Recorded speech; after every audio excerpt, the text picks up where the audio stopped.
Hi, this is Shannon with No Shelf Control. Thank you for joining me this evening. I'm coming to you with two books that I won from Goodreads giveaways that I am very excited about.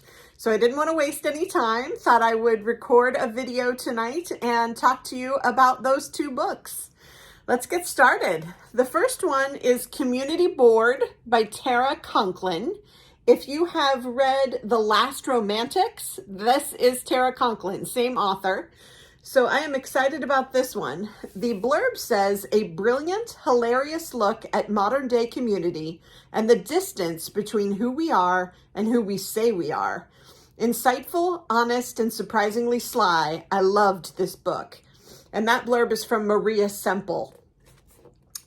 The synopsis on the back of the book says, the New York Times best-selling author of The Last Romantics delivers a wise, timely, big-hearted novel of unplanned isolation and newly forged community. Where does one go, you might ask, when the world falls apart? When the immutable facts of your life, the mundane, the trivial, the take-for-granted minutiae that once filled every second of every day suddenly disappear. Where does one go in such dire and unexpected circumstances? I went home, of course.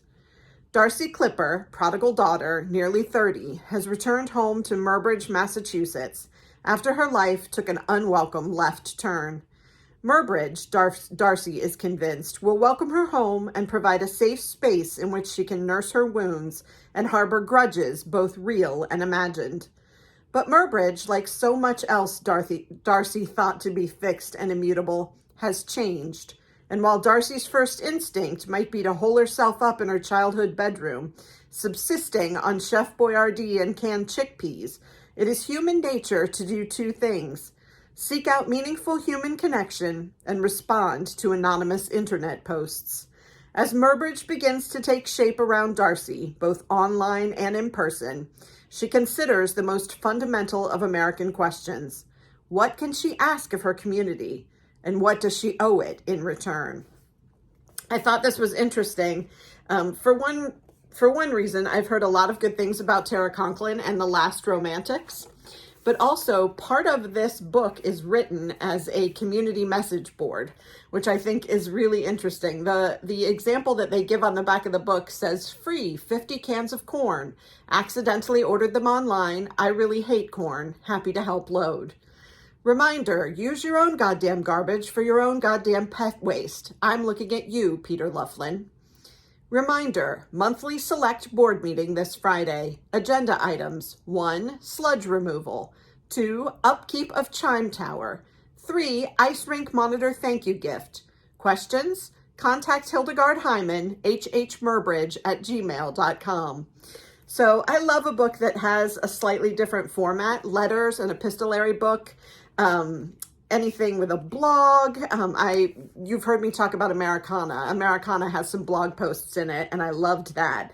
So I'm interested to see how the community message board plays out in this book, and interested to give this one a read. So the second book that I received from Goodreads giveaways is Stealing, a novel by Margaret Verble.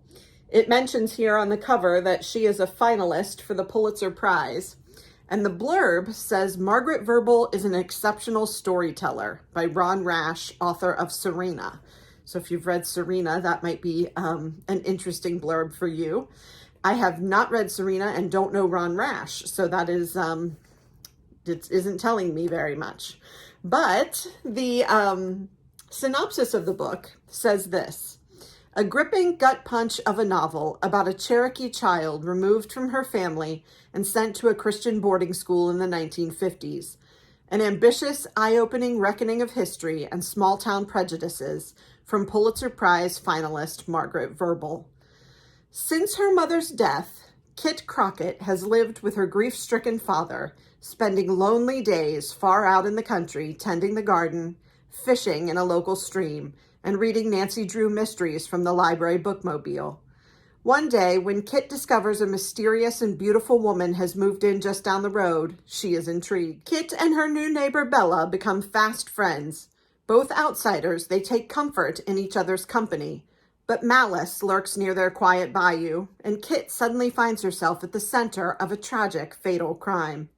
Soon, Kit is ripped from her home and Cherokee family and sent to Ashley Lordard, a religious boarding school.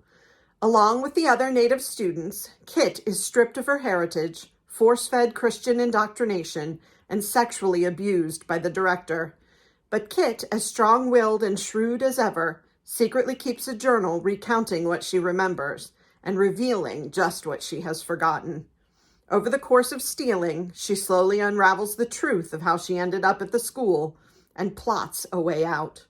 In swift, sharp, and stunning prose, Margaret Verble spends a powerful coming-of-age tale and reaffirms her place as an indelible storyteller and chronicler of history. My understanding is that Margaret Verble is a registered member of the Cherokee Nation in Oklahoma, so she certainly knows the culture and the Cherokee history, which is complicated, which you can tell just from the synopsis. This is also giving me strong This Tender Land vibes. Kent Kruger book. Loved that book, and the whole thing about the Indian school or the Christian indoctrination school and the abuse is just really giving me This Tender Land vibes. So love Kent Kruger, love all of his books, and so I'm hoping that this does not disappoint. So that is Stealing by Margaret Verble. These are two books that I've received recently from Goodreads giveaways. I hope that you enjoyed hearing about them as much as I enjoyed sharing them with you. I was excited to have received them and wanted to come and tell you about them. If you enjoyed this video, please smash that subscribe button and the like button. Leave me a comment. Tell me what you think of these books. I love having the opportunity to talk to you. So I hope to bring more book recommendations, book reviews, and sneak peeks here in the near future, and I will look forward to talking to you soon.